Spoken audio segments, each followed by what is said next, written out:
All right, guys. This is Michael and Pham from Dualcast Drafts here, and actually we managed to get Clay on the line as well. So Hey everyone. yeah, we've got all three of us here for round two of our draft. Looks like we just won the die roll. We're gonna play first. Always nice to win the die roll, right? Indeed. It's the path to victory, as they say. Yeah, this hand doesn't have any creatures, so we can't really keep it. Not realistically. You guys have a pretty low curve, I assume. You know, we have not the lowest. We don't have all that many 2-drops. We only have like 4 2-drops and 1 1-drop. Okay. So we're not hyper aggressive. So what do you think about this hand? This is just so risky because if we draw a swamp next turn, it's awesome. But if we don't, it's miserable. Yeah. If we just get mana screwed, we just lose. Right. We're on the place too, right? Yeah, we're on the place. We're not going to get the extra card. Oh boy. Yeah, I think we just have... it's just risky because this is a very good hand if we hit another mana. They always are, right? I don't know. What do you guys think? It's a risky bet. I think that it's probably incorrect to keep this hand. You're right. Oh, no! Ugh. Just see how, like, the land didn't even change place. Just stayed there. I mean, do we keep this? I mean, I guess. Mulligan to 4 cards. No, there's no way that 4 cards is worse than this. Or yeah. 4 cards is better than this, I mean. Yeah, this was unlucky indeed. Yep. Well, you know, that's the game we play. Yeah, the cooler Clayton Weeks showed up for you. Thanks a lot, Clay.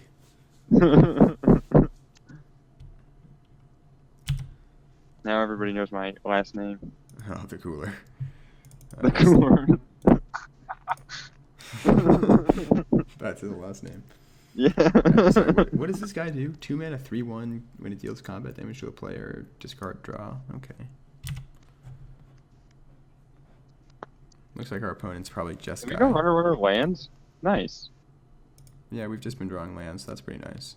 That's awesome. I'm not sure if we block here. Probably not yet. You look away from the screen for 1 second. We've got, like, not the worst board position. Interesting. Yeah, the problem is that now we can't cast anything. Have you gotten a chance to cast Channel Harm? Yeah, we cast it once in the match right before this. It wasn't too huge of a blowout, but it did some work. Nice. We had to play it offensively rather than defensively, which we kind of figured out is where you want to be playing it. Why do you think that? Because then you I can... guess you've already said this in the previous video, so yeah, it's fine. It's just you can set up advantageous blocks that would normally have sacrificed a bunch of your creatures to kill a bunch of theirs, but then prevent the damage so yours don't die. And because Channel Harm only takes out 1 creature, you know? Right. So using it offensively, we really just kind of like use it as a removal spell. And to save some creatures that would have died attacking in an Alpha Strike. Huh. That seems good. But because he got to set up the blocks, his creatures that were blocking didn't die. They just didn't kill the stuff that I see what you mean. Okay. I gotcha. Yeah. The art on that card's sweet. Yeah, it's very cool. So here I think we have to block, unfortunately. Yeah.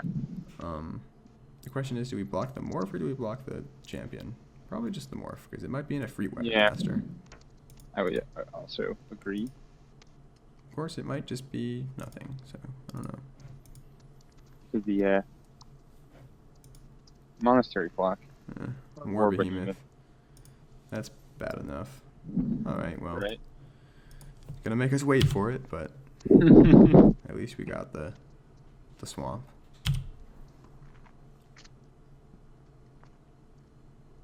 Alright, so what do we play?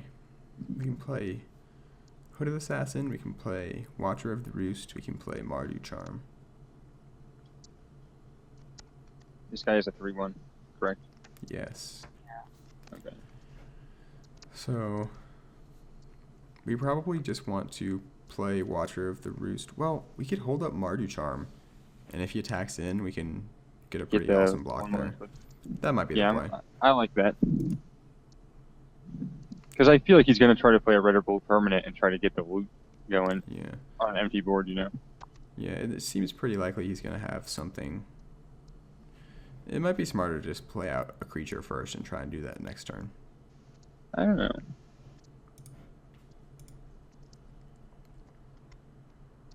So, I mean, what's the worst case scenario? That he bolsters the Wandering Champion? It's more just a case of like wanting to preserve the Mardu Charm as a removal spell in case we need it. I see what you mean. But this is a pretty value play, so if he doesn't have a counter, then it's going to be pretty sweet.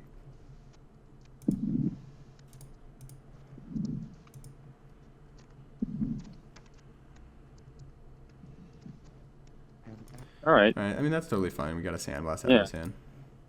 That's Pretty totally strong card. Didn't end up exactly how we wanted it to go, but Yeah, it was a, what, now one we can- half for now one? now we can just cast Gurmag Angler, which is actually pretty sweet. That is very sweet.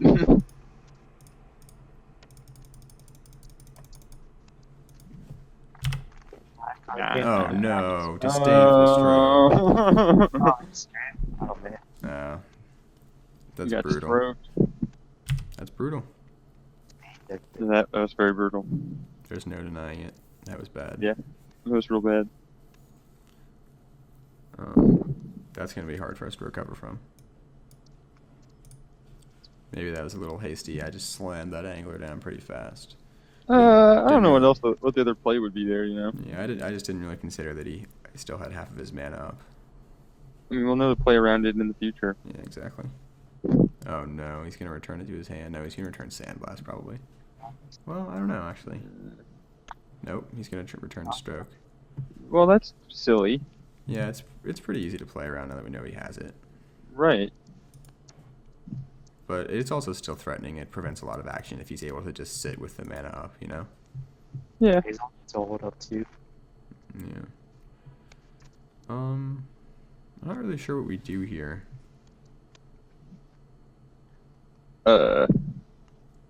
Play Watcher of the Roost. Do you think we should just morph it?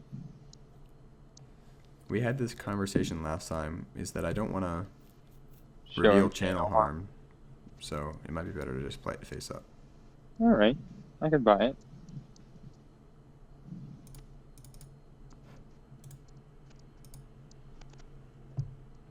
Although we're likely going to be blocking with it anyway, so maybe it would have been better to play it face down.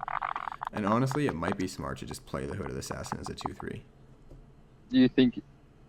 Is there any value in sending in the one Warrior. with first strike? No, because I think at this point he's not going to block. He doesn't have first strike Oh, anymore. I It's see. just when it enters the battlefield. Oh. I think he'll just take it, or maybe block with the Warden of the Eye. I'd rather just leave it on defense to block this guy profitably. I can buy it. Yeah, I don't see us setting up a successful Hooded Assassin. So you're just gonna play I think it out it's as a worth 2/3. having it as just a 3-mana 2/3.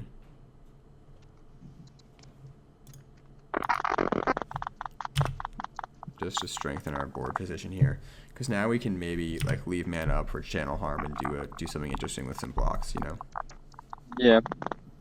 If he doesn't have 2 mana open. Yeah, exactly. Which I guess he would be foolish to be attacking into us with,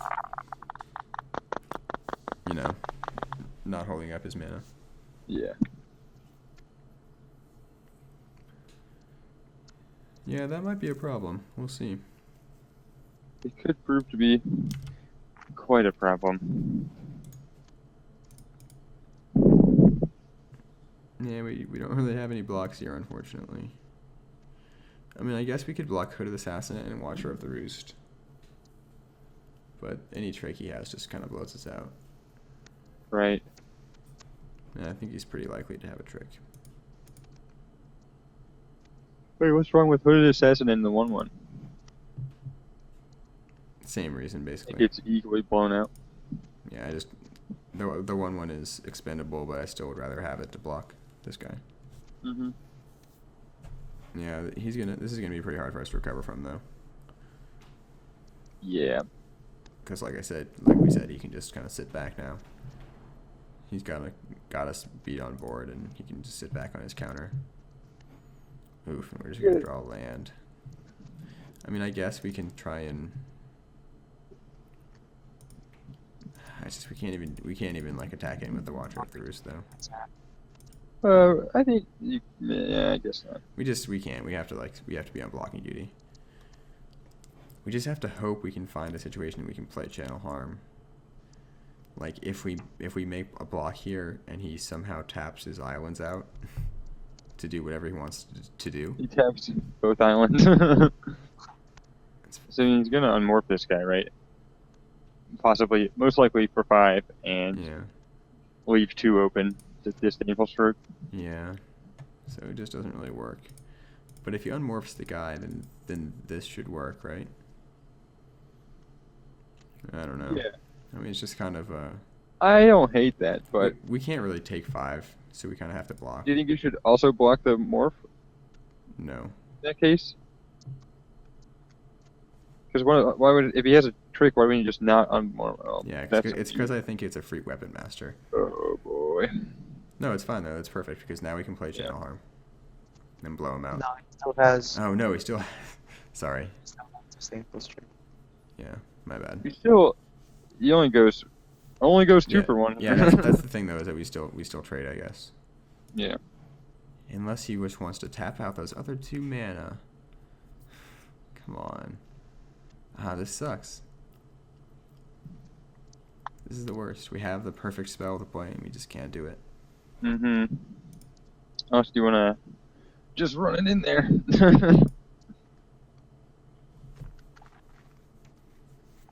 Alright, boys, it's not looking good. Just lands. Come on. We're gonna need some action to win this game. Yeah, I don't know, boys. It's not looking good.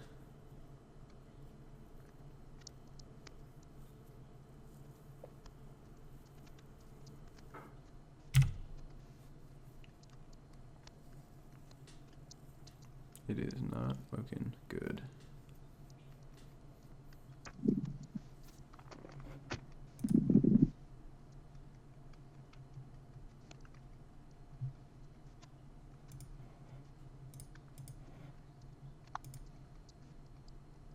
Putting us to 1. Yep. Here comes Aerostorm. Pyrotechnics. Wild Flash. Lots of things. Or just anything. Or nothing. Oh. Sweet. I was about to just cast it at him just for spite, but that would be silly. Don't want to show him we have it. The unfortunate downside to harsh sustenance. Alright, so this guy's pretty aggressive. We probably want to bring out our Watchers and bring in our Sage Eye Harriers again. This is a pretty nice deck you guys got. Oh yeah, Clay, you Seeker, can Light get a chance to actually see the deck here. Warrior Charm, Raider Spoils. It seems pretty good. Yeah. Sultai Scavenger even has that sweet warrior synergy. Mm-hmm. Alright.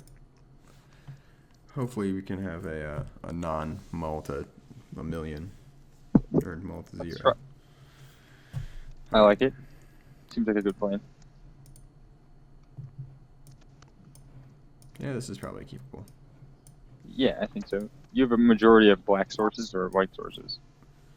We have 8 plains, or 8 white sources, 7 black sources, 4 red sources. Okay. This isn't ideal, but it's probably worth keeping. Yeah, it should be fine. You can morph Pony back on turn 3. Yep. Interesting. It's pretty good with Pony back Brigade. It's fine with Pony Back Brigade, I suppose. Gives all your little 1/1s +1/+0. Yeah, it's better with a swamp though. That's true. But you can't always get what you want. Well, I want a swamp or a spell that I don't need a swamp to cast. That would be ideal. No. That's not what I wanted. Oh, this is very unfortunate. Yeah.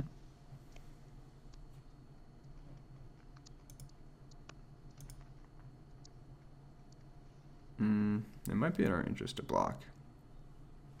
Do you really think so? No, probably not when we have harsh sustenance. I mean, that's fine. Yeah, we really need to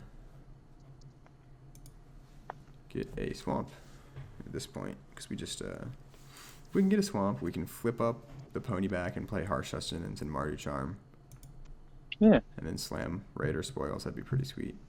I think we just have to take this here. I would agree.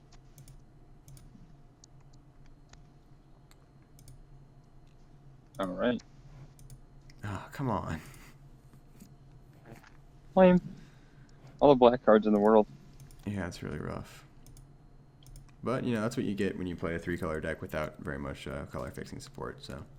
That's true. Just gotta kind of take our lumps. Yeah. Ugh. Our lumps include 6 damage. Not Yeah, that's blocking not very here. good. Okay. Oh, come on. That kind of seals the deal, right? I mean, basically. Because here we have to block.